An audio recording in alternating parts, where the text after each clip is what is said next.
많은 돈 벌 거 아니야.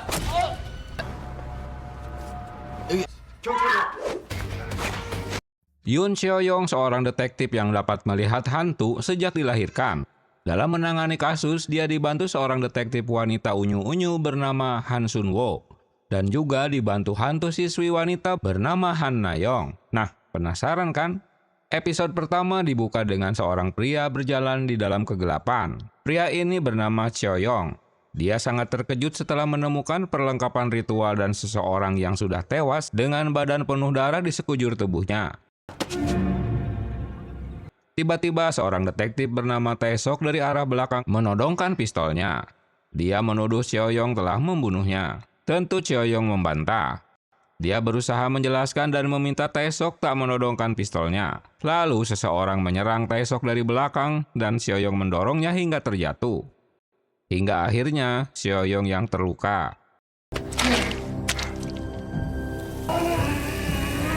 Saat pria itu akan menyerangnya kembali, dengan refleks, Seo-yong menyepretkan darah yang ada di lukanya ke wajah pria misterius itu, hingga wajahnya berasap dan membuatnya kesakitan. Nah, kok bisa? Seo-yong mengejar pria misterius yang masuk ke dalam hutan. Saat berhenti di jembatan, pria itu memutarkan kepalanya seperti kayak senam pagi. Ajaibnya, wajah pria itu kembali normal. 불쌍한 네 애비처럼. Pria misterius itu mengatakan jika Seo-yong seperti ayahnya yang dapat melihat bangsa dedemit dan keduanya pun berkelahi hingga pisau miliknya terjatuh dari genggamannya.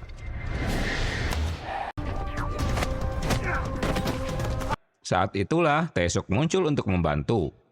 Namun apes Tae-sok malah ikut terpental dan bergelantungan di bawah jembatan hingga dia terjatuh ke sungai. Sementara, keberadaan pria misterius itu menghilang.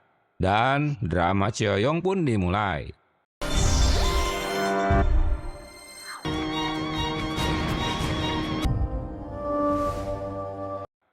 Tujuh tahun kemudian, terlihat seorang wanita berada di jalanan sepi dan gelap. Lalu seorang supir taksi melintas dan meminggirkan mobilnya. Belum juga membukakan pintu. Anehnya, wanita itu tiba-tiba sudah berada di dalam taksi. 언제 탔어요? Dalam perjalanan, supir taksi melihat dari kaca spion. Dia terkejut karena wanita itu menghilang. Dan tiba-tiba muncul di kaca depan mobil hingga membuatnya terkejut. Sehingga mobilnya menabrak pohon. Ih, sayem. Sesaat kemudian, wanita itu pun menghilang. Esok harinya, Seo-yong yang masih terkantuk mendengar ocehan si kakek yang berbicara tak karuan. Mungkin dia kesal karena angkat togelnya tak kena kali ye. Kemudian atasannya menyuruh menyelesaikan ada keluhan warga pagi itu. Dia menemui nenek yang berjualan di pinggir jalan agar segera pergi. 그걸 못 참고 곳에 신고를 했네. 이제 그만 가야겠어. Tapi Seo-yong dikejutkan dengan nenek yang baru saja pergi tertabrak mobil saat mendorong gerobaknya. Si pelaku bukannya mengkhawatirkan si nenek, tapi pria itu malah meributkan mobilnya yang rusak. Tentu saja membuat si Seo-yong jadi naik pitam dan menampolnya. Aduh, PA ya. Di tempat lain di distrik penyelidikan, seorang petugas sedang menanyai pria gendut yang diduga telah memperkaos wanita. Namun dia terus mengelak. Tak menyadari petugas itu dibantu Han Na-yong, seorang hantu siswi perempuan. Dia ikut-ikut memarahi si pria padahal wujudnya tak terlihat. Walah, kocak. Lalu Na-yong menghampiri pria ganteng dan ngoceh-ngoceh sendiri. Di dalam mobil, Sun-woo dan Jong-hyun akan menangkap seorang tersangka bernama Jodong. Tak lama Jodong pun datang. Tahu dirinya akan ditangkap, dia jadi kabur maka terjadilah kejar-kejaran.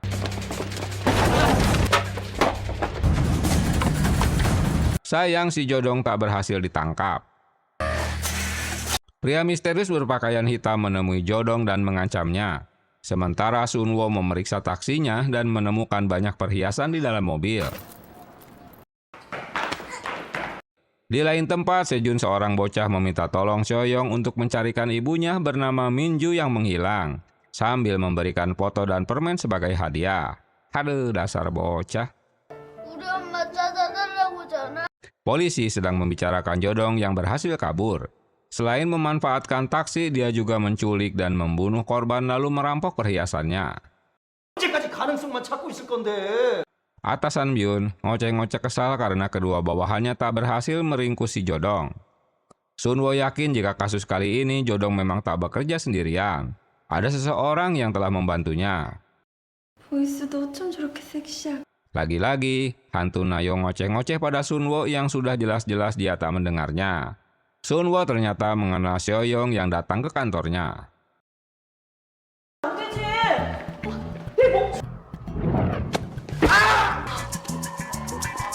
Aksi pria gendut berpura-pura membawa makanan untuk kabur dari kantor polisi diketahui Nayong. Dia berusaha mencoleknya tapi tak berhasil. Untunglah Seoyong yang mengetahui pria pemerkaos itu menemukannya, hingga detektif yang menginterogasi menangkapnya kembali. Melihat aksi Seoyong, Nayong berusaha mendekatinya.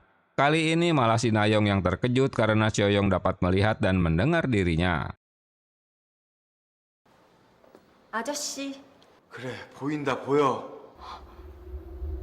Inspektur Byul terkejut melihat kemunculan Seoyong. Dia dulunya legend di kantor tersebut, dapat memecahkan kasus dalam beberapa hari.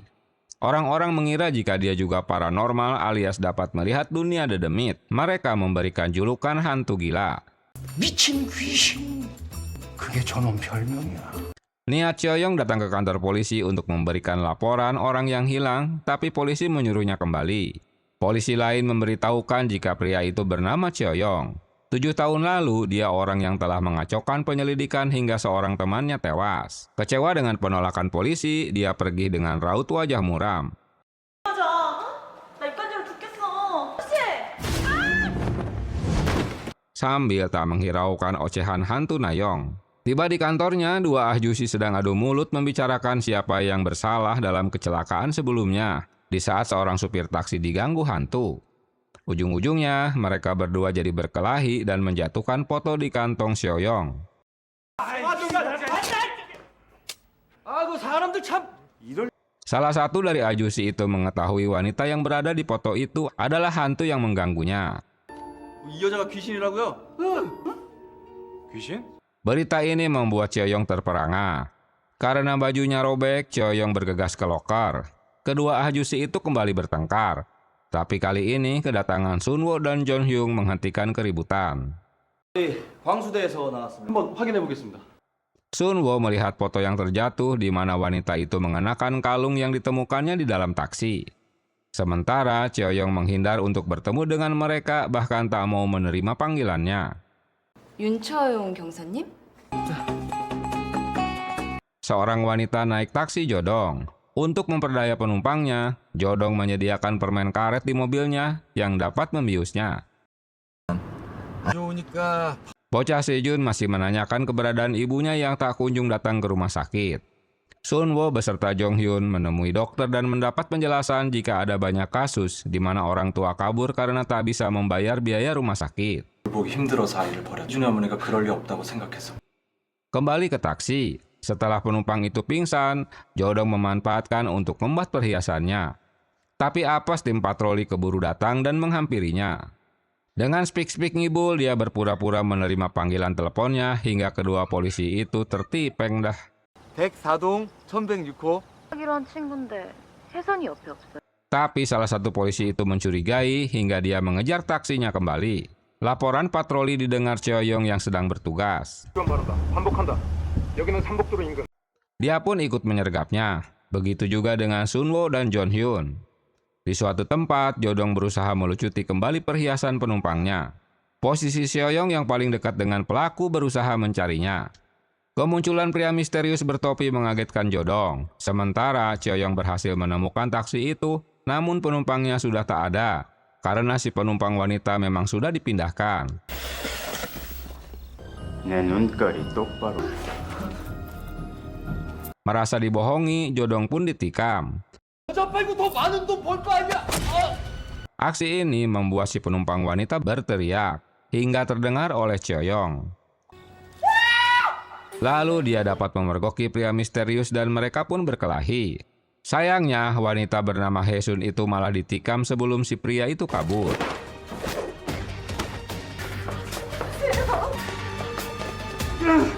Kedatangan polisi seperti biasa selalu terlambat ke TKP. 어떻게 된 건지 그걸 왜? Sementara Cheoyong marah karena foto miliknya diambil Sunwo, bahkan kunci laci mejanya. Sunwo yang terus diocehi atasannya belum mendapatkan kemajuan kasus 8 korban yang telah diculik dan perhiasannya diambil. Polisi memastikan ke-8 korban itu telah dibunuh. 다 들리잖아. Dia menemui Sunwo untuk meminta kuncinya. 확인된 피해자 수만 총 네, 사진만 받아뒀을 뿐이야. Setelah Cheoyong pergi, Sunwo masih mengingat masa lalunya. Dia memandangi cincin pada jarinya. Nayong yang berada di sebelahnya memegang cincinnya hingga arwahnya masuk ke diri Sunwo.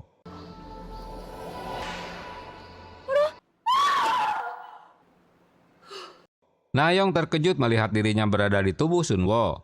Karena takut terjedot pintu lagi, Nayong hati-hati saat akan keluar dari tempat tersebut. Saat nyelonong, dia masuk ke mobil Cheoyong yang pergi ke suatu tempat. 밥은 언제 먹어요?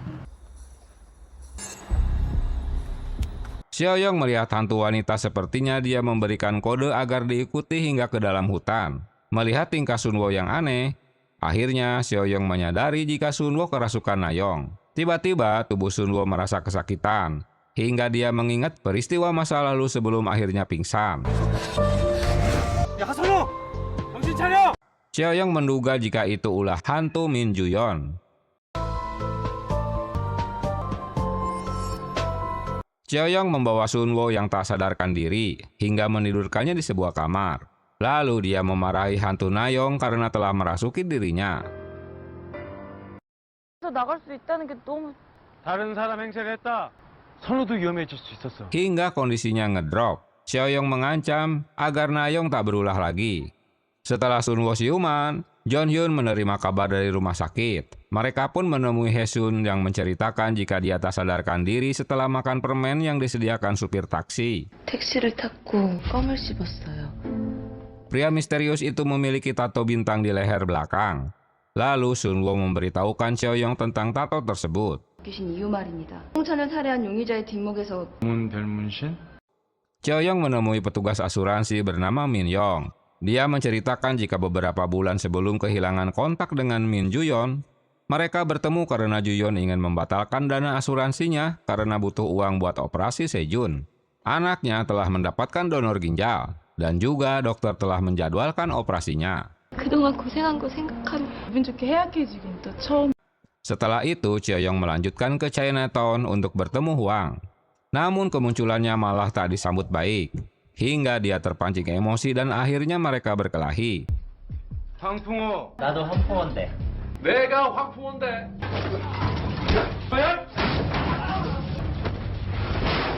Sementara si Hwang orang yang dicarinya malah kabur. Dengan sigap, Cheoyong mengejar dan menangkapnya. 성매매 알선에 Hwang dituduh sebagai pelaku bisnis esek-esek dan narkoba di Korea. Ditambah lagi perjudian ilegal. Rupanya Cheoyong gila juga. Dia mengikat Hwang di rel kereta api. 귀에 검은 별문신 불법 도박에 Alasan Cheoyong mengejar Hwang guna menanyakan pria bertato bintang di lehernya.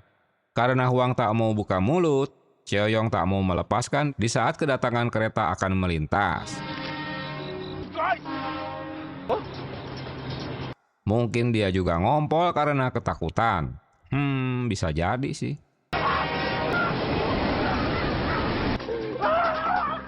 Setelah mendapatkan pengakuan, dia melaporkannya pada Sunwo.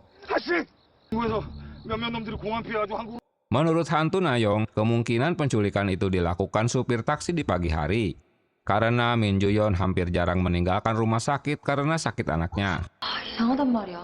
Cheoyong teringat ucapan Nayong, bagaimana jika Ju-yeon tak meninggalkan rumah sakit?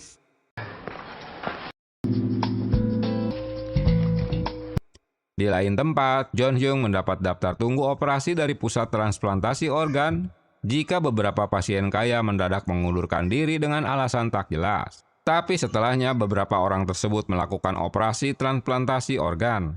Mungkin mereka mendapatkan dari penjual organ ilegal. 같은 병원에서 이식 수술을 받았어. Anehnya lagi, semua pasien itu dioperasi di rumah sakit Dongsin. Singkat cerita, Sioyong mendatangi rumah sakit untuk mengecek rekaman CCTV. Di lain tempat, seseorang menghubungi dokter rumah sakit menyuruhnya untuk segera membunuh pasien bocah Sejun. Polisi yang akan menggerebek rumah sakit Dongsin terpaksa harus batal karena pimpinan mereka baru saja didatangi pejabat rumah sakit. Ujung-ujungnya Byun yang kena damprat. Kedatangan Sioyong ke rumah sakit tak luput dari pantauan pria misterius. 딱 하나만 공사할 때 Dia mendatangi kembali security untuk meminta konfirmasi jika area bermain anak CCTV-nya dimatikan karena sedang direnovasi. Security pun membenarkannya. Mereka merenovasi selama 1 bulan. 보는 내가 다 답답하네. Niat Nayong ingin merasuki Sunwo ragu-ragu karena pernah mendapat ancaman dari Sioyong. Sementara Sioyong menyelinap masuk rumah sakit. 로부터 안에 뭐가 있었나? Tiba-tiba pria misterius itu memukulnya hingga pingsan. Saat akan mengeksekusinya, kemunculan tim keamanan rumah sakit berhasil menggagalkannya dan menyuruhnya pergi. 거기서 뭐예요? 어서 나와요. Setelah panggilan teleponnya tak mendapat respon dari Sioyong, langsung saja Sunwo menyelinap ke rumah sakit.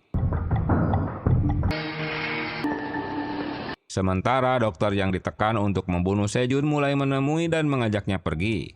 Dengan diiming-imingi ibunya akan datang ke rumah sakit, Sejun tak menolak untuk disuntik. Tapi usahanya terganggu dengan kedatangan Sunwo yang sedang mencari robot-robotannya. 여기 있었네.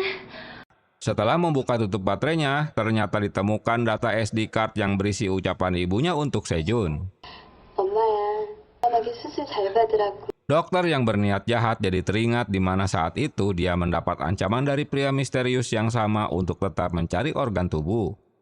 내가 장기를 꺼내가지고 오면 더 이상은 못합니다. Pembicaraan mereka didengar Min Ju-yong yang saat itu baru saja merekam ucapan untuk anaknya. Pria itu mengancam bagaimana dokter akan membayar hutang judinya jika tak menyediakan organ manusia atau organ keluarganya yang akan dipakai untuk membayar hutangnya. Apesnya, persembunyian Ju-hyun diketahui karena tak sengaja dia memencet suara robot itu.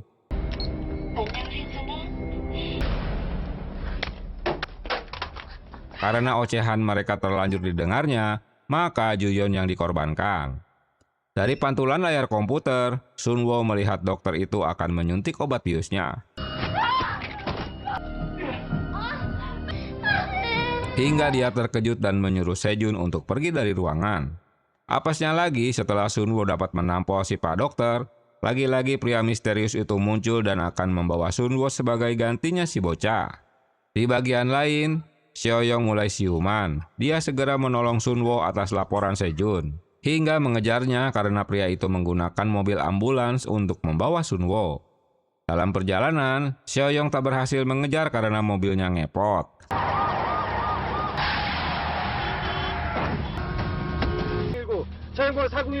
Dia meminta bantuan polisi lain untuk mengejar ambulan tersebut. Tiba di markasnya, Sunwo dibawa ke meja operasi dan dokter itu dipaksa untuk membunuhnya guna mengambil organ tubuh.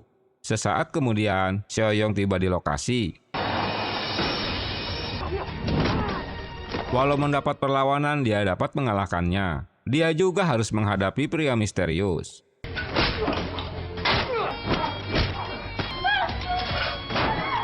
Dokter yang akan mengeksekusi terkejut karena Sunwo keburu siuman. Tapi gagal karena pria misterius itu berhasil menyandra Sunwo. Hingga mereka melanjutkan perkelahiannya. Saat mereka terjatuh, pisau itu menancap pada perut si pria misterius.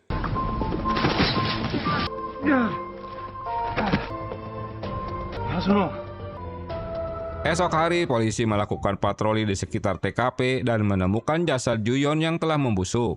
Usaha Sunwo walau berhasil menangkap penjahatnya, tapi atasannya mengocehi karena dia pergi sendirian.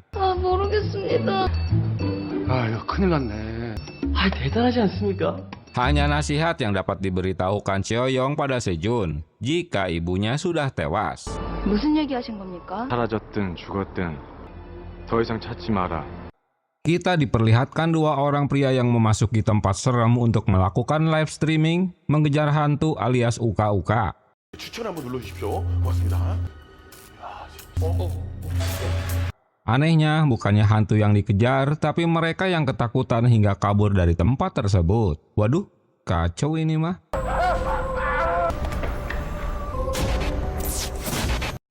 Awalnya, atasan senang mendengar bawahan sudah menangkap Cheo Yong-min, buronan yang paling dicari.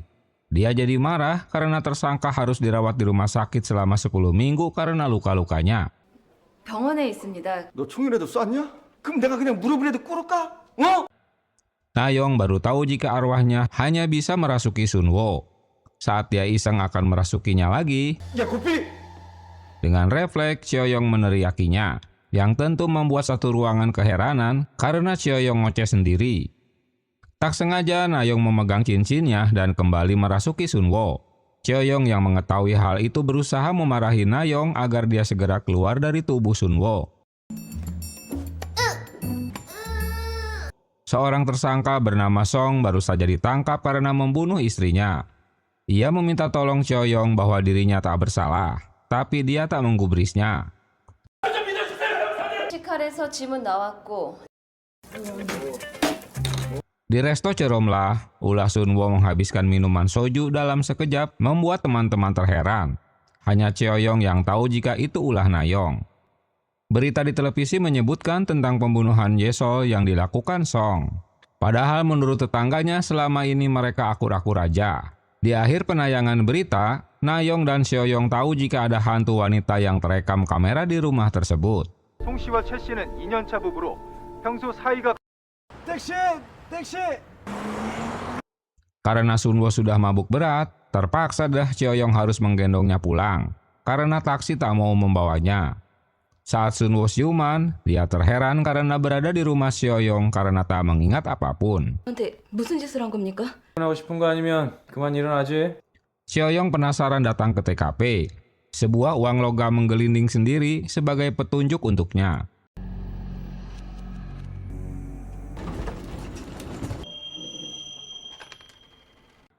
Yang ternyata ada sebuah obat yang tergeletak di bawah lemari. Hasil dari pemeriksaan laboratorium jika obat itu untuk sakit asma. Terdapat potongan sidik jari yang tak utuh milik Yesol. 너 광수대 복귀한 거야? Sementara hasil pemeriksaan darah yang berada di botol itu harus menunggu beberapa hari. Nayong sudah keluar dari tubuh Sunwo. Dia menguping pembicaraannya dengan dokter, bahwa dirinya mulai kumat mengidap gangguan stres. Padahal semua itu dikarenakan ulah Nayong yang merasukinya. 내가 하려고 한 게 아니라 진짜 우연이었거든. 언니 미안. Cheoyong memberikan bukti temuannya pada Inspektur Byun di TKP. Darah yang ada di botol itu Yesol lah pemiliknya. Pendapat ini dibantah Byun, dia menganggap Cheoyong masih mabuk. 범인이 아닐 수도 있다는 말입니다. 잠깐만요. 칼보다 우선시 해야겠냐? Menurut Cheoyong, Song bukanlah pembunuhnya.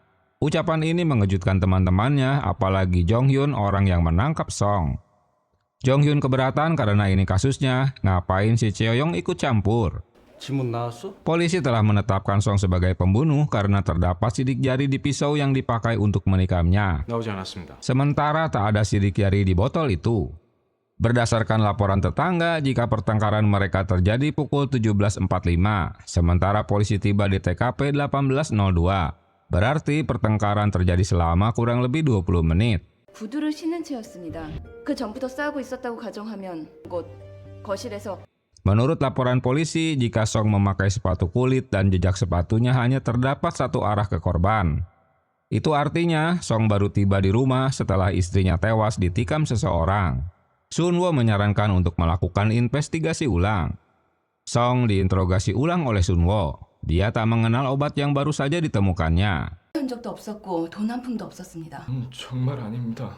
완벽히 성병창 씨를 Untuk apa Song membunuh istrinya? Dia malah berniat mengajaknya makan malam di restoran karena hari itu tepat di hari pernikahan mereka. Atasan menyuruh bawahannya untuk menyelesaikannya dalam 2 hari ke depan sebelum tersangka dipindahkan ke kejaksaan. 할 수 있는 사건이야. 내가 풀겠어. Nayong berniat untuk membantu memecahkan kasus ini.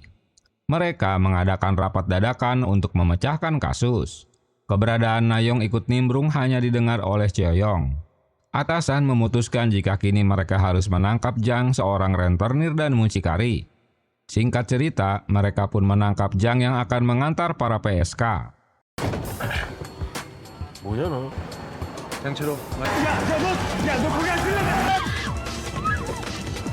Tak diduga Jang melakukan perlawanan, walau akhirnya Jang berhasil ditangkap. Rupanya semua itu disebabkan hutang Yesol yang tertunggak pada Jang.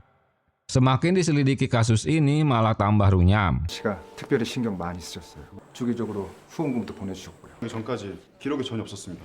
Apalagi besok mereka harus menyerahkan Song pada kejaksaan. Cheoyong terus menolak tawaran Nayong untuk membantu memecahkan kasusnya. 지켜보는 내가 더 답답해서 그렇지. 저도 처음엔 솔직히 Tak ada pilihan lain, Nayong nekat merasuki Sunwo agar dapat membantunya. Dia melakukan sendiri penyelidikannya dan terkejut bertemu hantu Yesol yang memberikan informasinya pada Nayong jika Yesol tewas bundir.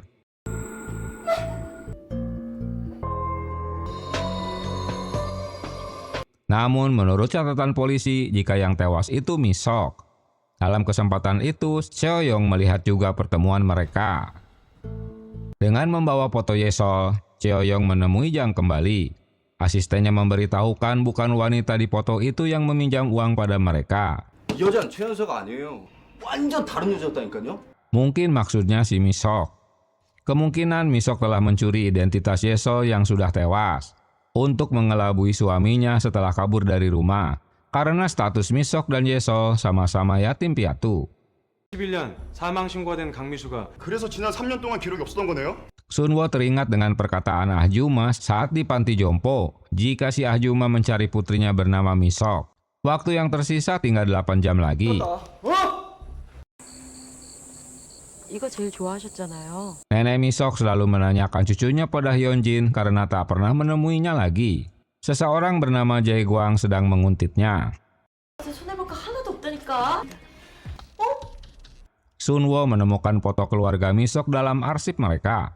Saat Misok sedang berfoto bersama kawannya, tak buang waktu mereka mencari keberadaan Misok dengan bertanya pada penghuni panti jompo. Dokter mengenal Misok yang selalu datang mengurusi si nenek. 방금 전까지 어디 계셨는데? 뭐? 진 씨는 2년 전까지 마을 주민 Cheoyong mendapat kabar jika wanita yang bersama Misok dalam foto adalah teman SMP bernama Hyunjin yang bekerja di komunitas desa.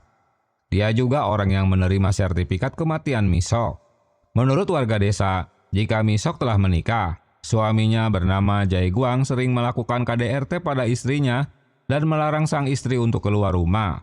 Warga desa menduga jika Misok tewas karena bundir. Menurut suster, pria yang dicarinya baru saja terlihat di halaman panti jompo karena menguntit Hyunjin. Di tempat lain, Hyunjin tak menyadari seseorang sedang menguntitnya saat dia tiba di rumah. Sementara Cheoyong pergi ke rumah Hyunjin. Hyunjin baru saja menerima telepon dari Sunwo, namun dia dikejutkan dengan kemunculan Jae Gwang yang sudah berada di dalam rumahnya. Keributan mereka terdengar oleh Cheoyong.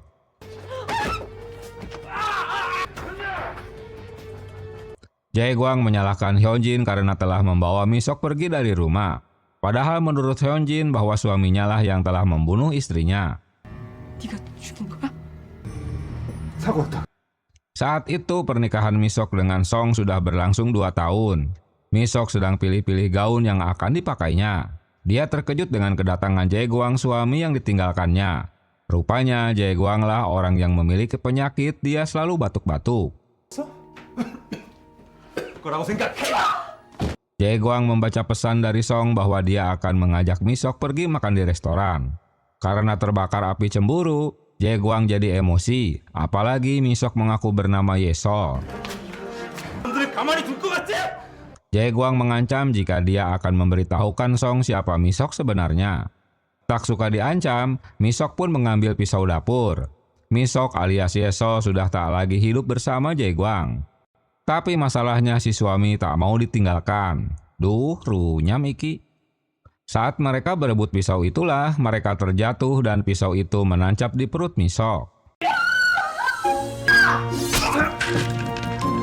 Sementara obat yang dibawa Jae Gwang terjatuh dan ngegelundung ke kolong lemari. Kembali ke sekarang. Jae-gwang yang sudah kalah mendobrak pintu kamar Hyunjin. Namun suara sirine mobil polisi membuat Jae-gwang panik. 미술을 빼앗았어. Cheoyong dapat memergoki mereka yang akan kabur. Kedatangan Sunwo tepat pada waktunya dengan menembaknya. 칼 내려놔. 저기다.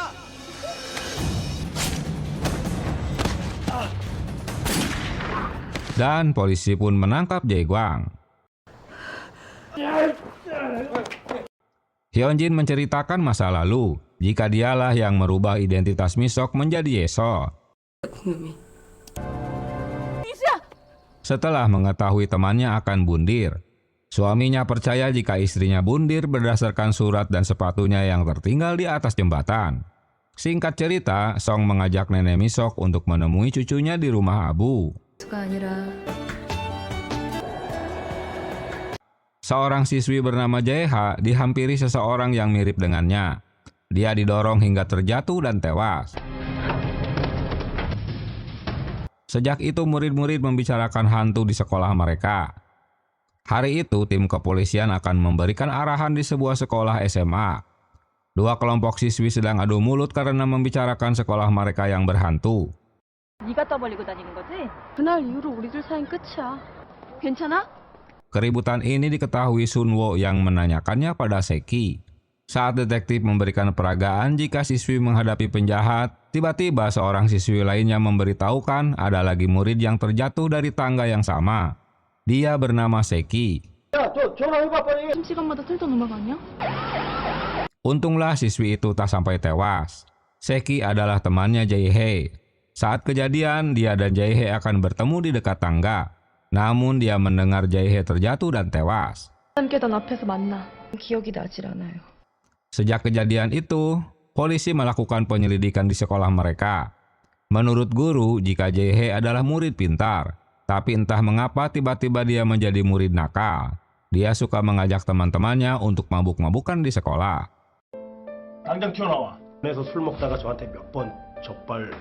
Di lain tempat, Nayong menceritakan kematiannya pada Seoyong jika dia juga tak tahu apa yang menyebabkan kematiannya. Itu sebabnya dia ingin ikut ke sekolah yang sedang mereka selidiki untuk mengingat apa yang terjadi pada dirinya. 제이가 누구랑 친했는지 아니? 서로 못 죽여서 안 달란 사람들처럼. Sunwo mendapat informasi jika Jae-hae berteman dengan ketiga temannya. Saat itu mereka dekat, bahkan syuting video bareng. Tapi setelah kematian Jae-hae, mereka jadi bermusuhan. Lalu Sunwo menemui Hyunji. Menurut keterangannya, mereka sempat membuat dokumenter bersama-sama sebagai kenang-kenangan mereka. Selain itu, untuk diikutsertakan dalam kompetisi. Tapi ulah mereka malah dimarahi guru.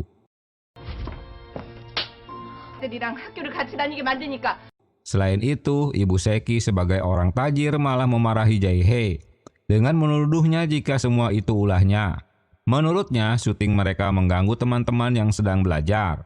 Hingga Jae-hae yang harus bertanggung jawab. 당일 강재희 학생 문자랑 통화 내역이. Setelah mendapat SMS dari wakil kepala sekolah, seorang guru pergi untuk menemuinya. Namun dia dikejutkan dengan suara speaker Jae-hae, siswi yang telah tewas. 10월 30일 밤 늦은 시간까지 Hingga membuatnya ketakutan dan terjatuh di tangga yang sama ketika melihat sosok yang mengejutkannya. Berdasarkan bukti SMS, Cheoyong memberitahukan atasannya jika kemungkinan Jae-hae tewas didorong seseorang dari tangga. 심증적으로는 충분하죠. 이번 일을 꾸민 것 같습니다. 그럼 이 애들이 지금 Sekolah mereka selalu diskriminatif terhadap murid miskin. Sekolah tak segan-segan menyuruh murid pindah dari sekolah mereka. Bahkan studi tur mereka juga pergi ke Eropa. 어렵게 들어갔는데 왜 전화가 왔냐고요? Salah satu murid yang ditemui Sunwo bernama Yeonjo. Dia selalu diperlakukan rendah oleh teman-temannya. 들끼리 편가르긴 하고 있고 항상 필요했던 존재인 거죠. Mereka 4 sekawan. Seki dan Mihae golongan orang tajir. Sementara Jae-hae dan Hyunji dari keluarga miskin. Lagi-lagi, aksi mereka saat syuting diketahui guru. Takut ketahuan lagi saat syuting, mereka menaruh handcam itu di laci meja tanpa mematikan kameranya. Bete dengan perlakuan guru yang seenaknya, Mihae mengajak ketiga temannya untuk minum bir. 뭐야 이 분위기? 못 들어가고 있는 거야, 학교에서! Lagi-lagi apes malah ketangkap guru yang sama. Ironisnya lagi, orang tua tajir menuduh Jae-hye yang telah mengajak putri mereka jadi nakal. 만들어놓고 진정하라고요? 학금으로 내는 돈이 얼만데? Sejak kejadian itu, sekolah memindahkan Jae-hye ke sekolah lain. Kemunculan Ibu Seki memarahi Cheoyong karena diam-diam menginterogasi anaknya. Kali ini kepala sekolah yang diteror saat dia akan pulang dari sekolah. Di ruang loker, beberapa kejadian mengejutkannya. Kedua detektif yang memang sedang mengintai sekolah tersebut dapat menangkap si peneror yang tak lain adalah Seki, murid yang seharusnya berada di rumah sakit. Nah lo, A의 목소리를 합성한 게 너지. dia memberitahukan alasannya melakukan itu karena ulah kepala sekolah yang telah membungkam mereka agar tak memberitahukan apa yang terjadi pada Jae-hye. 슬기야. 널 어쩔 수 없이 전학 보내야 한다는 말이 나와서. Dalam pengakuannya, Seki dan Jae-hye menemukan rekaman video mereka di mana kepala sekolah menyuruh muridnya untuk segera pindah ke sekolah lain karena dari keluarga miskin. Tak hanya itu, sang kepala sekolah melakukan pelecehan terhadap muridnya.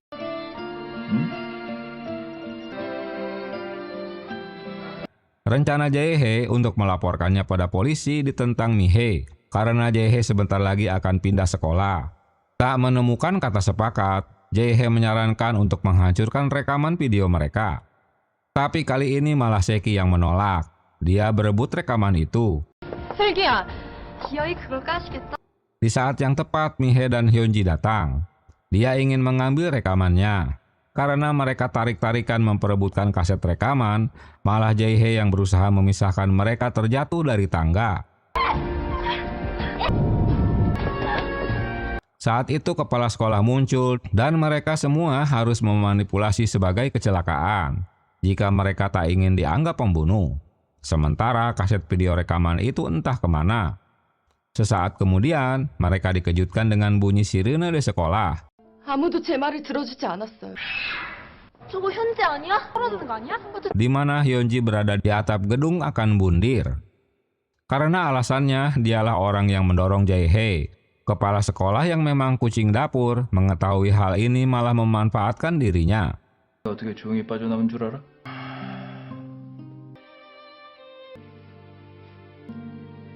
Rekaman suara mereka saat masih bersama-sama tiba-tiba terdengar. 이게 어떡해. 뭐야, 울거리게. 영화 감독입니다. Berbarengan dengan munculnya hantu Jae-hye agar sahabatnya tak bundir. 기회가 있었어. Apakah kupu-kupu yang terbang di dekat mereka itu juga adalah Jae-hye? Namun tak ada yang tahu, Bray. Berita di televisi menyiarkan penangkapan pejabat sekolah mereka karena menerapkan diskriminasi untuk keluarga miskin 고의적으로 문제를 일으켜 강제 부정 입학을 계획했던 것. dan menerima sumbangan dari orang tua tajir agar anak-anak mereka diprioritaskan. 애들을 상대로 장사를 해. 괜한 헛다리 짚는 줄 알았더니. Di masa sekolah, Na-young bersahabat dengan Sun-woo. Mereka selalu merayakan ultah berduaan. Sayang, hari itu kebahagiaan mereka rusak setelah pria misterius tiba-tiba muncul ingin membunuh guru mereka.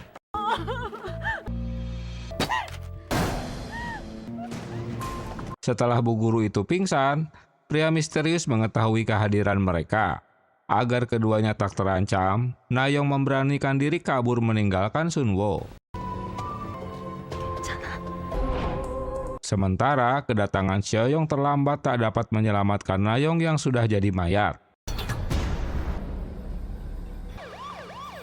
Hingga sekarang, pembunuhan itu tetap terjadi ulah pria misterius. Anehnya, hanya korban yang tertangkap rekaman CCTV. Pimpinan perusahaan menolak jika polisi melakukan investigasi karena akan merugikan perusahaannya. Walau sudah 2 korban pegawainya tewas selama 10 hari, 빨리만 끝냅시다. polisi tetap melakukan penyelidikan. Meski kenyataannya mereka mendapat halangan dari orang-orang suruhan perusahaan. 그럼 못 가.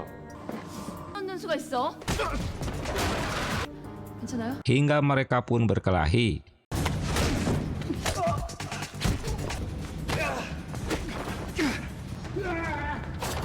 Dalam rapat polisi, Sun-woo yakin ada jalan lain yang tak tertangkap kamera CCTV untuk masuk ke pabrik mereka. 않았으며 타살의 흔적 또한 특이 사항은 없었습니다. Di tempat lain, mereka mengejar target tersangka bernama Iqbal. Karena kalah lincah, Iqbal pun tak berhasil ditangkap.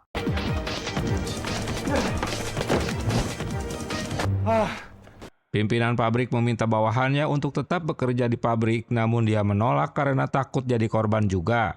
Rupanya permasalahan itu sekitar uang korupsi perusahaan yang didapat manajer Park, lalu dibagi dengan atasan dan bawahan Lee yang tewas.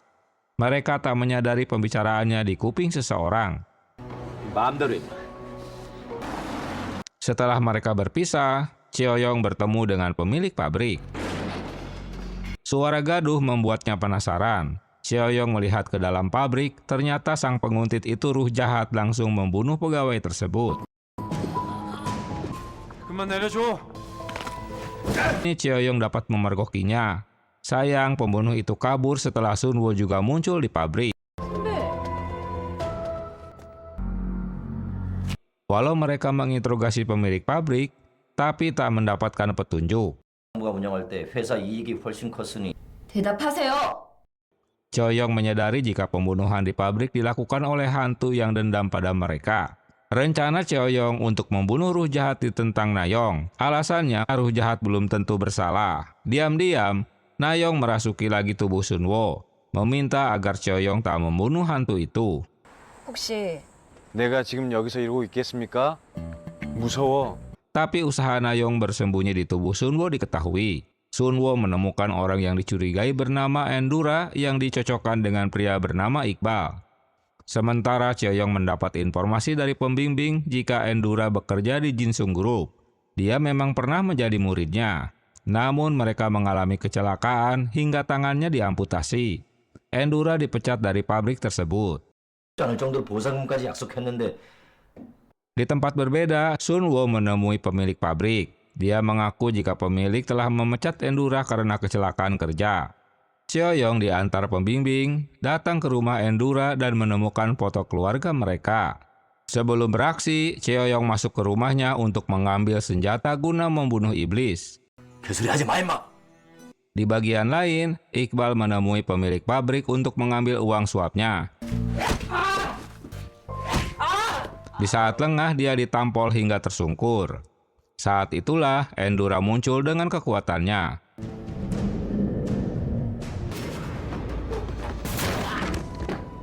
Iqbal meminta Endura untuk menghentikannya karena semua ini salahnya.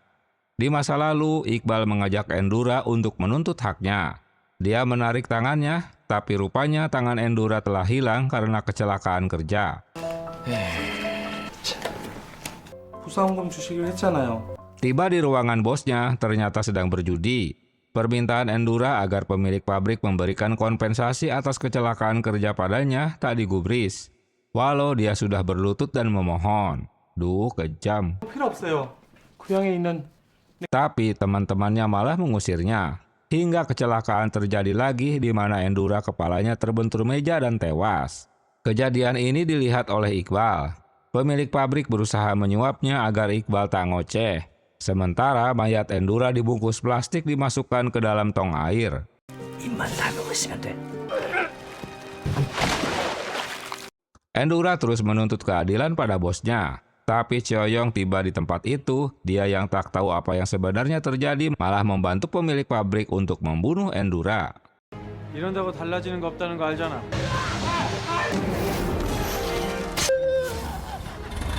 Untunglah Sunwo yang sudah dirasuki Nayong datang. Sambil menunjukkan foto keluarga Endura, dia berhasil menghentikannya. Namun kesempatan itu dimanfaatkan Cheoyong untuk menancapkan senjatanya di tubuh Endura hingga dia menghilang. 저는 한국에서 그렇게 믿어요, 우리.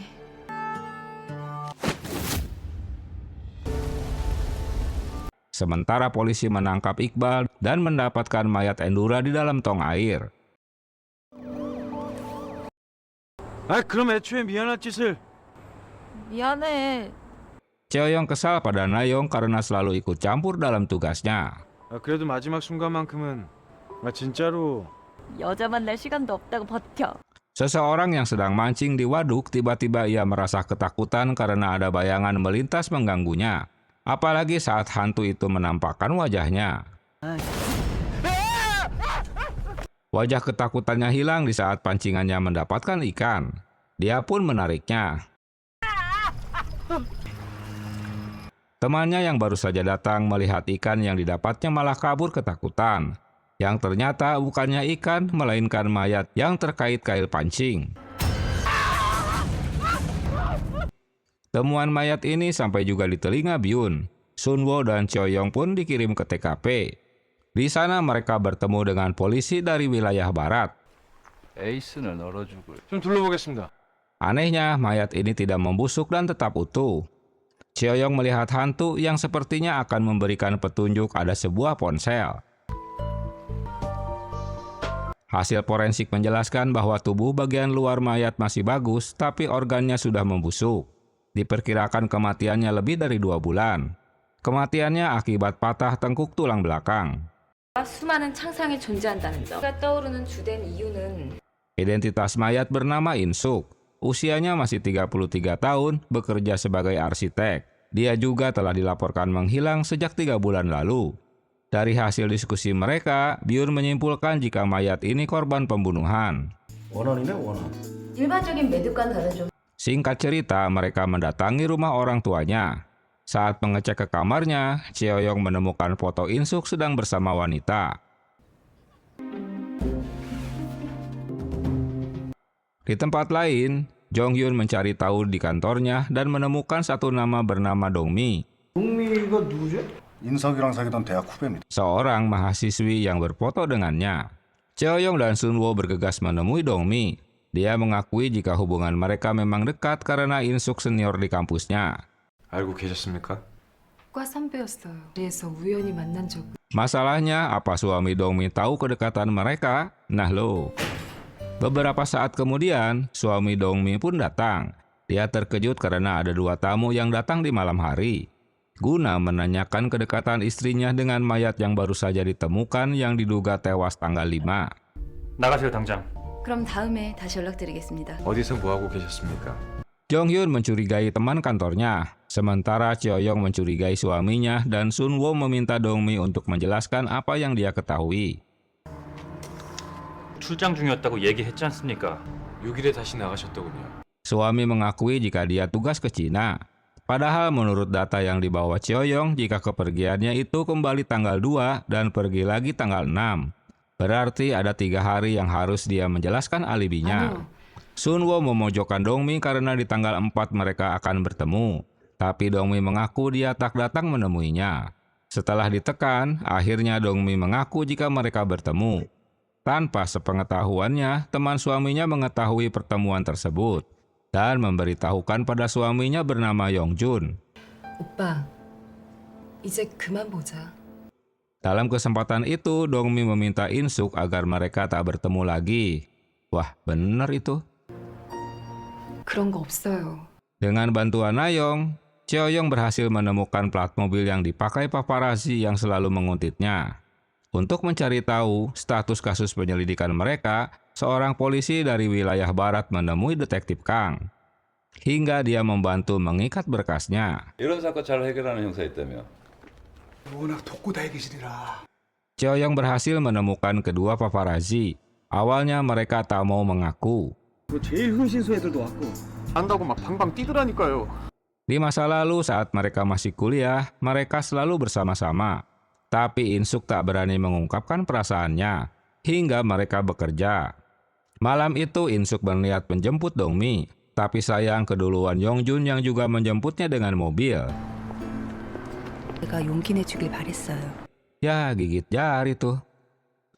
Hingga Dongmi memberitahukan jika ada seorang pria yang akan menikahinya. Dia meminta konfirmasi jika Insuk mencintainya, maka pernikahan itu tak akan terjadi. 동생일 뿐이야? Namun Dongmi malah kecewa karena Insuk tak kunjung mengungkapkan perasaannya. 나 괜찮아. 뭐라고 말을 해봐. 오빠 좋아하는 거 알잖아. 턱턱 막혀 그러니까. Kini Cheoyong tahu jika paparazzi itu suruhan ibu mertuanya, karena ibunya menjanda di usia muda dan Yongjun anak satu-satunya. Ibu mertua terobsesi terhadap anaknya secara berlebihan. Jika anaknya telah pergi bekerja, ibu mertua itu tiba-tiba menjadi jahat pada Dongmi. Dia selalu berlaku kasar. Selain itu, ibu mertuanya mempunyai riwayat gangguan jiwa, hingga kini masih meminum obat depresi. Sebelum kejadian, ibu mertua menemui seseorang bertopi untuk membunuh Insuk di waduk dengan konsep bundir. Melalui tong sampah, dia memberikan kunci. Sementara Sunwo mencari tahu simpul tali yang digunakan untuk mengikat Insuk. Di parkiran basement, seseorang menculik Dongmi. Sunwo terkejut melihat simpul dokumen yang baru saja diberikan detektif Kang. Saat menanyakannya, Kang memberitahukan jika dia seorang polisi senior dari wilayah barat. Minjai juga heran ada orang yang memeriksa IP jaringan mereka dari wilayah barat.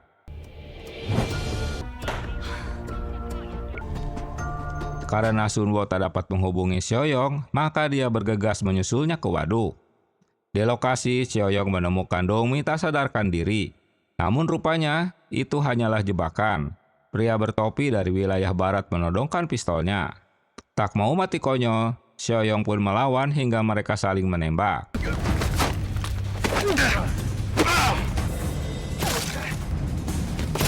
Dalam kondisi Sioyong terpojok, Sunwo datang dan menodongkan pistolnya.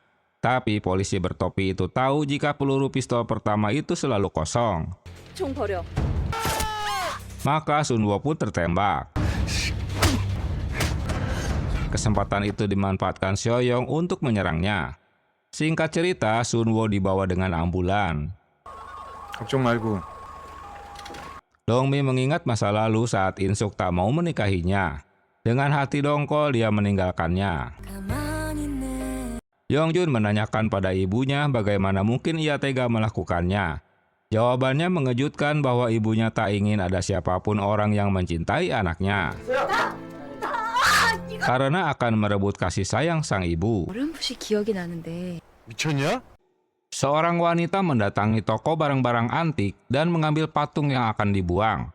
태워버리려고 꺼내는 것이오. 이거 파시는 거예요? Dia membawanya ke rumah. Saat wanita itu tertidur, dia terbangun dari tidurnya karena lilin di kamarnya tiba-tiba mati. Dia dikejutkan dengan munculnya hantu di dekatnya yang berasal dari patung. Malam itu, polisi sedang mengintai gangster yang akan mereka tangkap. Cheoyong dan Sunwo menguntitnya. Atasan Byun menyuruh menunggu mereka tiba di TKP. 지원주 갈 때까지 좀만 기다려라. Tapi si Cheoyong tak mau mendengar, dia malah beraksi. Untunglah dapat menangkapnya.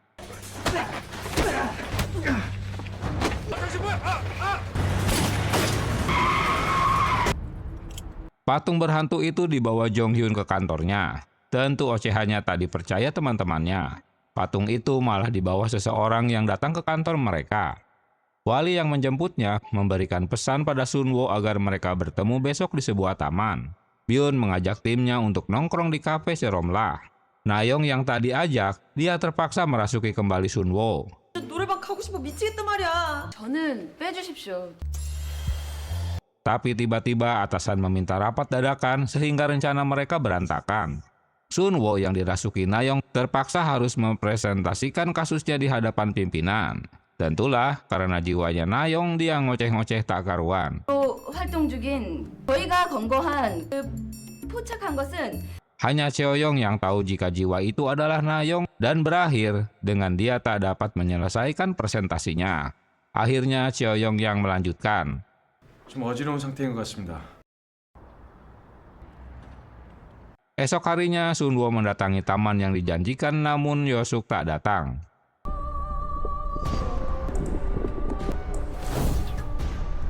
Tiga tahun lalu, seorang wanita diperkaos oleh pria. Di malam hari di dalam hutan, seorang pria dicekik hingga tewas oleh pria misterius. Korban bernama Park. Esoknya, polisi menemukan mayat tersebut. Sunwo mengamati jasad dan menemukan bekas suntikan di lengannya. 하는 것 같은데요? Korban dilaporkan menghilang seminggu yang lalu setelah bertemu tunangannya. Cheoyong dan Sunwo menemui tunangannya. Wanita itu menceritakan jika hubungan mereka baru saja putus. Karena ia tahu jika tunangannya kucing dapur yang selalu mengencani wanita lain. Selain itu, Park juga bertengkar dengan temannya bernama Cho, seorang pemain baseball. 혹시 무슨 이유인지 아십니까? 돈 문제였나? Ketika Cho habis bersenang-senang dengan wanita, saat pulang dia mendapati supir pengganti untuk mengantarnya. Sunwo menelponnya untuk memberitahukan Park tewas dibunuh. Karena dia berteriak terkejut, supir itu menghentikan dan keluar dari mobil, bahkan langsung mengikat, membungkam dan menyuntikkan ke leher Cho hingga pingsan. Beberapa saat kemudian polisi menemukan mayatnya.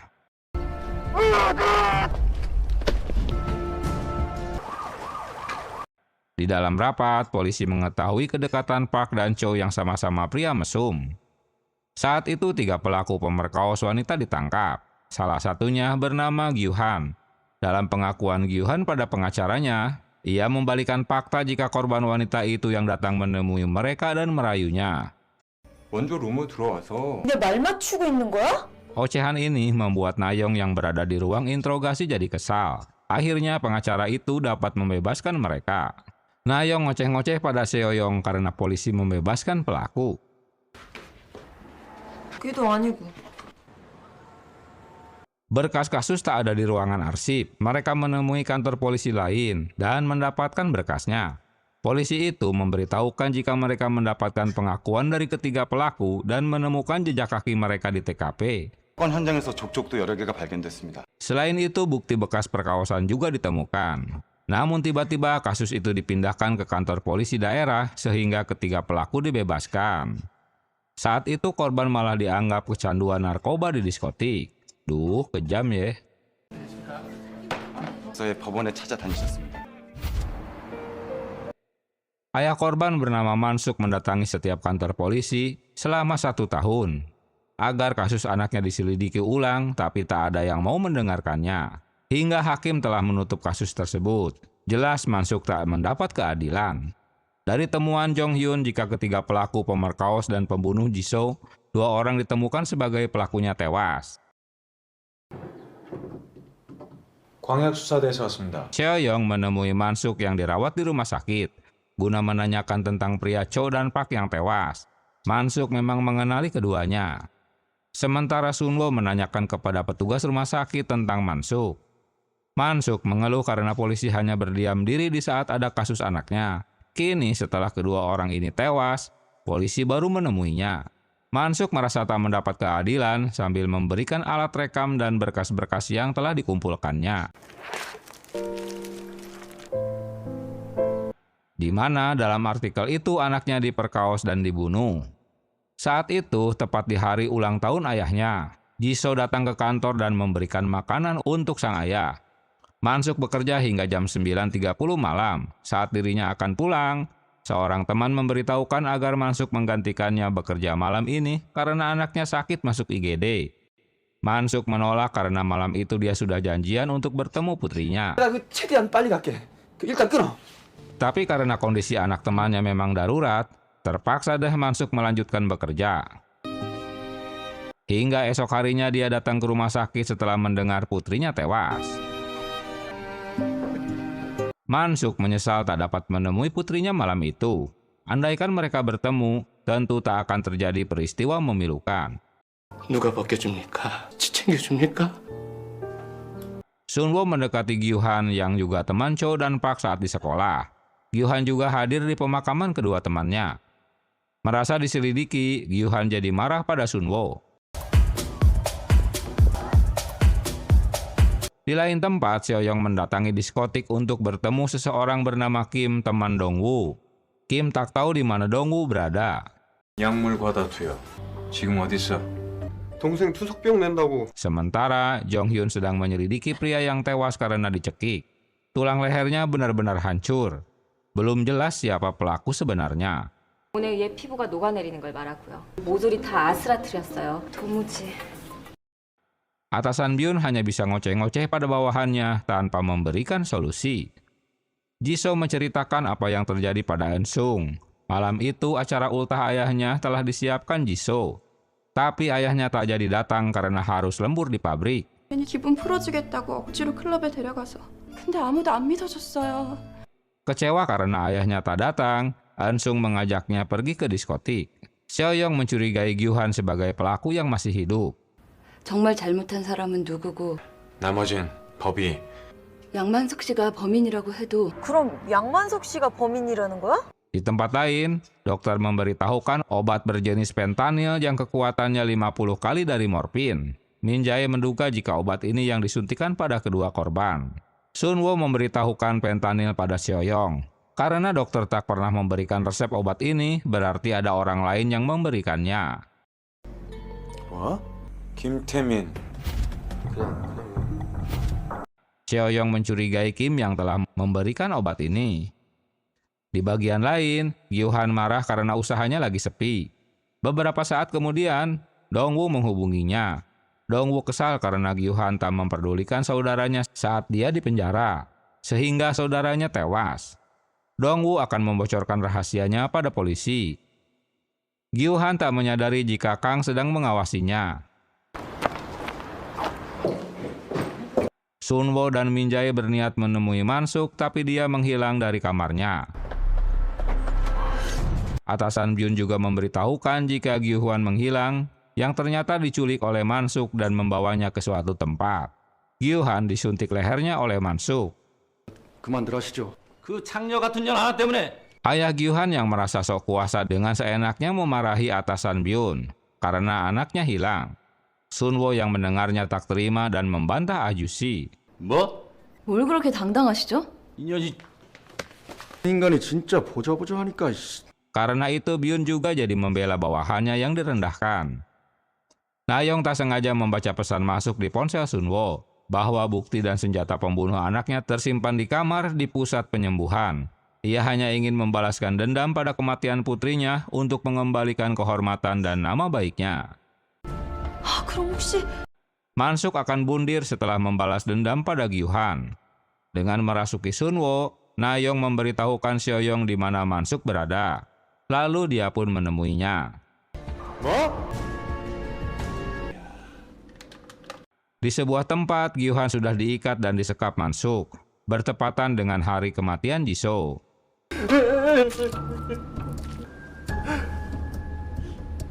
Tak ragu-ragu, Mansuk menancapkan jarum suntiknya di leher Gyu-han. Sunwo yang sudah berjiwa Nayeong pun tiba di TKP. Saat Mansuk akan menyuntikkan yang kedua, Sunwo memanggilnya. Tapi tiba-tiba suara bergemuruh terdengar di tempat itu berbarengan dengan munculnya arwah Jisoo.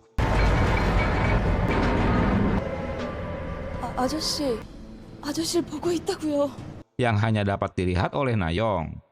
Melalui Nayeong, Jisoo menceritakan masa lalunya bahwa dia akan melanjutkan seni melukisnya. 버리지 않았대요. Saat berada di diskotik, Jisoo bertemu dengan Kim dan mempertemukannya dengan Gyu-han yang sedang bersama teman-temannya. 축하드려요. 나 이제 다시는 오빠 미녀를 데리고 왔습니다. Mereka memaksa Jisoo untuk melayani nafsu bejatnya, hingga peristiwa buruk itu terjadi. Semua dikarenakan Jisoo tak mau mendengar ocehan ayahnya agar tak keluar malam hari. Mendengar cerita Sunwo, akhirnya Mansuk percaya juga bahwa ruh anaknya memang berada di dekatnya. 말 안 들어서 벌 받은 거라고. Kemunculan Seoyong dan kawan-kawan bertepatan dengan menghilangnya Jisoo. Mereka pun menangkap Mansuk.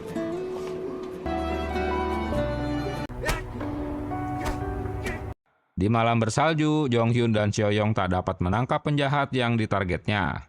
1 minggu sebelumnya, Seoyong menguntit pria misterius di dalam kereta. Aksinya diketahui hingga pria misterius itu kabur. Walau sempat terjadi kejar-kejaran, Seoyong tak berhasil menangkapnya. 무슨 사고라도 당한 거 아니야? 너는 그 스타일 아니다. Seoyong tak pernah datang ke kantornya karena selalu tugas luar. Nayeong merasa kehilangan karena hanya Seoyong yang dapat melihat dan berkomunikasi dengannya. Begitu juga saat Sunwo mengunjungi rumahnya, dia tak dapat menemuinya. 안에 있어요? 만났어? Seoyong sedang mengejar pria misterius bernama Sohyuk, tapi dia tak berhasil menyelamatkan korban yang tewas dicekik. Sohyuk dengan mudah dapat meloloskan diri dari kejarannya. Polisi yang tiba di TKP malah menuduh Seoyong sebagai pembunuhnya. Pola pembunuhannya selalu sama dengan korban-korban sebelumnya. John Hyung berpendapat jika pembunuhan ini berantai dilakukan oleh orang yang sama, karena korban-korbannya juga tak saling terkait satu sama lain. Atasan Byun kesal. Dalam kondisi kritis, batang hidung Seo-yong tak terlihat. 사람들이 우리한테 뭐라 그러는지 아십니까? 어디서 짱 박혀 있는 거야? Berita Seo-yong jadi buronan tersiar di televisi, hingga Seo-yong harus hidup dalam persembunyian. Dengan dibantu temannya, akhirnya Sunwo berhasil masuk ke rumah Seo-yong. Di dalam rumah, Sunwo terkejut melihat daftar tersangka yang dibuat Seo-yong.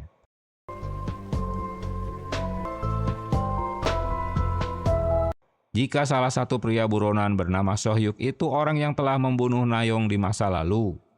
Kini Sunwo paham jika Seo-yong mengejar penjahat itu sendirian. Dia tak mau melibatkan teman-temannya, apalagi ponselnya juga tak diaktifkan.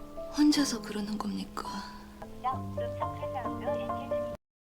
Sunwo memberitahukan atasannya bahwa Sohyuk adalah pembunuh berantai sejak 7 tahun lalu, yang harus segera mereka tangkap. 7년 전에 죽은 줄로만 알았던 사람이 못 알아볼 수도 있는 거네요.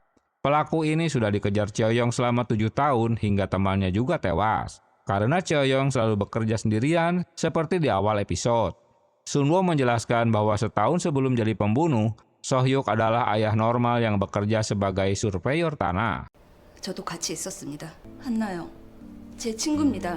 Mereka terkejut saat Sunwo memberitahukan pembunuhan Nayong 7 tahun lalu yang dilakukan Sohyuk, jika dirinya juga berada di TKP. Berita ini membuat Nayong jadi sakit kepala mengingat masa lalunya. Sunwo memutuskan untuk menemui keluarga Sohyuk. Istrinya memberitahukan jika suaminya menghilang 8 tahun lalu. Tahun lalu juga ada detektif yang mencari suaminya. Setelah kedatangan detektif, dia tahu jika suaminya bermasalah. Sunwo meminta istrinya mengingat-ingat apa yang sebenarnya telah terjadi. Menurutnya, orang tak akan bisa berubah dalam satu malam. Pastinya sang istri juga tak tahu. Kemungkinannya hanya satu, mungkin suaminya kerasukan ruh jahat. 그 당시 무슨 일이 있었는지 그건 모르죠. Sunwo melanjutkan untuk bertemu teman kerja Sohyuk. Tentu dengan rentang waktu 8 tahun, temannya tak mengingat apa-apa. Dia memberitahukan jika ada seorang detektif telah menemui dan mengambil berkas-berkas pegawainya. Di tempat lain, Seo-yong kembali ke rumahnya. Dia terkejut mengetahui alur cerita penyelidikannya menghilang. Hanya catatan kecil yang tertempel sebagai pesannya agar Seo-yong kembali bergabung ke unit investigasi. Malam hari dengan menyelinap ke kantor, Seo-yong mengambil berkas yang dia perlukan. Tapi tertangkap basah Nayong. Mereka berbicara di atap gedung. Nayong memberitahukan jika teman-temannya sudah tahu apa yang sedang dikerjakan Seo-yong. Apalagi Sohyuk juga bukan manusia. Seo-yong yakin tak ada yang dapat menyelesaikan kasus ini kecuali dirinya. 그딴 거 더 이상 안 물어볼 테니까 그냥 이렇게 살면 안 돼? Nayong terus berusaha agar Seo-yong tak bekerja sendiri, karena dia khawatir akan kehilangan dirinya. Sambil air matanya mengalir di pipinya. 걱정돼 미치겠단 말이야. Sementara Sunwo terus menganalisa dokumen yang dimilikinya. Begitu juga dengan Seo-yong, dia menganalisa dokumen. Jong-hyun mendatangi alamat yang didapatnya. Di sana dia menemukan plat mobil yang sama sewaktu dia mengejarnya. Di dalam rumah, seorang pria sedang ketakutan sambil mendengarkan berita jika Seo-yong dijadikan tersangka oleh polisi atas pembunuhan yang terjadi. Saat pria itu akan pergi, dia berpapasan dengan Jong-hyun. Tapi mereka dikejutkan dengan kemunculan pria misterius.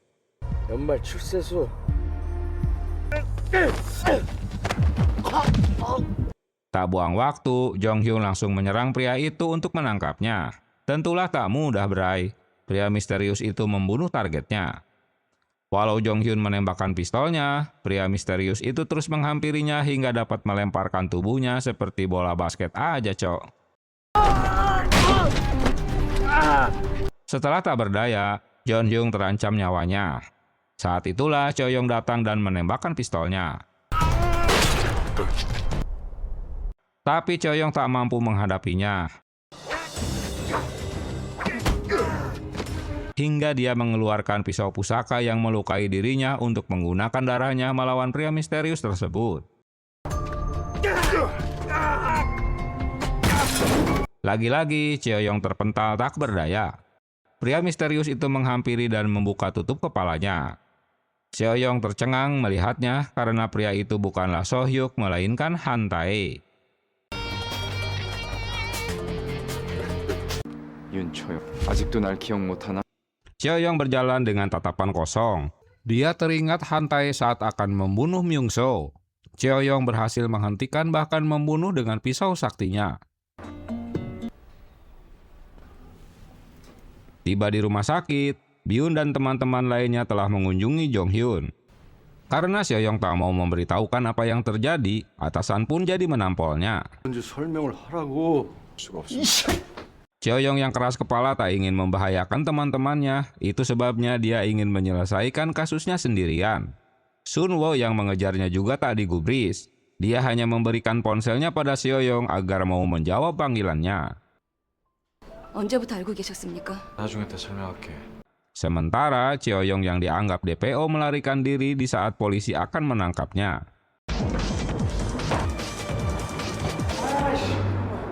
Cheoyong mendapati nama Myung-soo, pria yang akan dibunuh di hadapannya. Gara-gara Cheoyong kabur, polisi jadi menyita semua dokumen di departemen mereka. Karena pimpinan mengira jika Byun menyembunyikan Cheoyong. Mereka semua bahkan diskorsing. 병원에 왔다 갔는지도 몰랐어. 그라고 감쌀 상황이 아니라는 거 몰라? 니들 Maka Byun mendatangi kantor rentenir yang sebelumnya dikejar Cheoyong untuk dijadikan sementara markas mereka. Di tempat lain, Cheoyong mendatangi rumah Myung-soo. Sempat terjadi salah paham. Tapi setelah Cheoyong yang datang, dia menceritakan jika Han Tae datang menemuinya. Mengetahui kondisinya sakit-sakitan, Han Tae tak membunuhnya. Saat itu Han Tae mendengar suara gaduh. Setelah mengeceknya, ternyata ada 3 pria memperkaos wanita. Lalu Han Tae menceritakannya pada Myung-soo. 잘못 본 거 아니야? 그 상황에 난 Dan mereka membawa masalah itu pada pastor gereja. Tapi malah pastor itu membela para penjahat dengan menyerahkan diri pada Cheoyong karena dia mengaku bagian dari kejahatan. 모두 제가 저지른 짓입니다. 제가 범인입니다. 여러분 넘어가시면 안 돼요, 선생님. Peristiwa penangkapan ini membuat jemaat protes pada polisi. Han Tae kecewa karena tak seorang pun penjahatnya ditangkap. Sujin, istrinya, mengenakan gelang sama persis yang diambil Sohyuk. Merasa ada bahaya yang akan dihadapi mereka, Han Tae mengajak Sujin untuk segera pindah dari rumahnya. Tapi istrinya menolak. Sesaat kemudian, kemarahan warga malah melampiaskannya pada Han Tae sebagai sumber masalah. Sujin berusaha membantunya, tapi malah gelangnya terlepas dan terbawa Han Tae. Kejadian itu terlihat oleh Myung-soo. Pendeta menghampiri Han Tae. Dia melihat tangan pendeta ada bekas gigitan si korban. 자네가 본 사실, 자네 부인은 Barulah Han Tae menyadari jika pastor itu memang bagian dari penjahatnya. Setelah membunuhnya, mereka mengubur Han Tae di hutan. Namun gelangnya terlepas dari lengannya. Han Tae yang telah menjadi hantu bertemu dengan Myung-soo. Dia menanyakan keberadaan istrinya yang lagi hamil. 어딨어요? Di tempat lain, Sujin kabur dari rumah pastor. Dan berhasil ditangkap kembali. Myung-soo ketakutan bertemu Han Tae. Han Tae marah karena Myung-soo tak mau membantunya untuk menyelamatkan istrinya. Saat itulah Cheoyong memergoki Han Tae dan membunuhnya. Dia telah salah paham karena mengira Han Tae adalah ruh jahat. Sementara Sujin juga bundir. Lagi-lagi Cheoyong berhasil kabur dengan dibantu Sunwo saat akan ditangkap polisi. Berdasarkan cerita Myung-soo, Cheoyong meminta teman-temannya untuk segera menangkap Do-hyun sebelum dapat menangkap Sohyuk. Mereka menduga jika pelakunya adalah Sohyuk. Hanya Cheoyong yang tahu jika pelaku sebenarnya Han Tae yang berubah wujud jadi Tae-sok. Mereka menguntit untuk menangkap tersangka baru bernama Do-hyun. Dalam penggerebekan, mereka tak menemukan Do-hyun di rumahnya. Di tempat lain, Tae-sok tiba-tiba menyerahkan diri ke kantor polisi. Sementara Cheoyong diam-diam memisahkan diri dari tim untuk mendatangi apartemen Do-hyun, yang ternyata Do-hyun dan semua penghuni apartemen sudah tewas. Sunwo kembali ke kantor polisi. Dia heran mengapa Tae-sok tiba-tiba jadi kriminal. Atasan juga ingin tahu apa hubungan Sunwo dan Tae-sok. Karena Tae-sok hanya ingin berbicara dengannya, dia meminta Sunwo menemuinya. 이렇게 보는 건 처음이지 질문을 하러 온 게 아니에요. Setelah bertemu Tae-sok, sebenarnya dia hanya ingin menjebak untuk membunuh Cheoyong. Di tempat lain, Cheoyong membaca pesan di rumah tersebut. Dia baru menyadari situasi Sunwo. Sunwo memberitahukan jika Tae-sok berada di kantor polisi dan kini sedang menginterogasinya. Cheoyong yang tahu kekuatan Tae-sok menyuruh Sunwo segera pergi, tapi semuanya telah terlambat.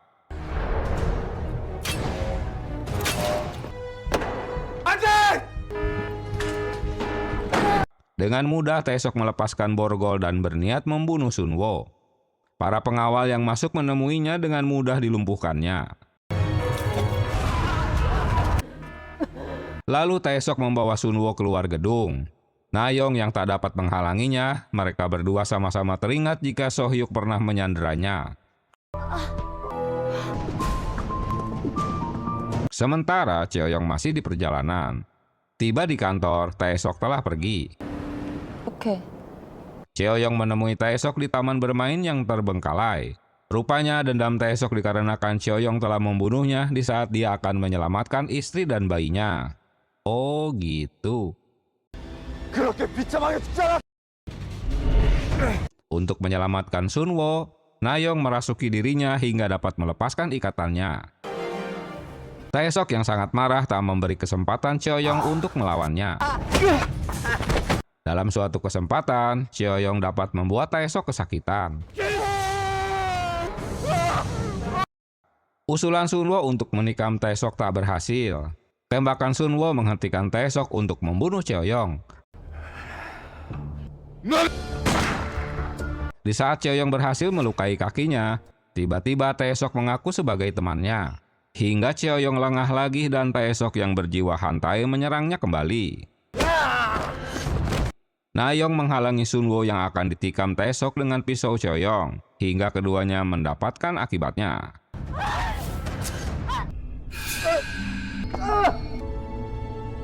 Saat itulah Sunwo dapat melihat Na-yong. Kesempatan itu dimanfaatkan Cheoyong untuk menikamnya berkali-kali hingga tubuh Tae-sok berubah ke wujud hantai.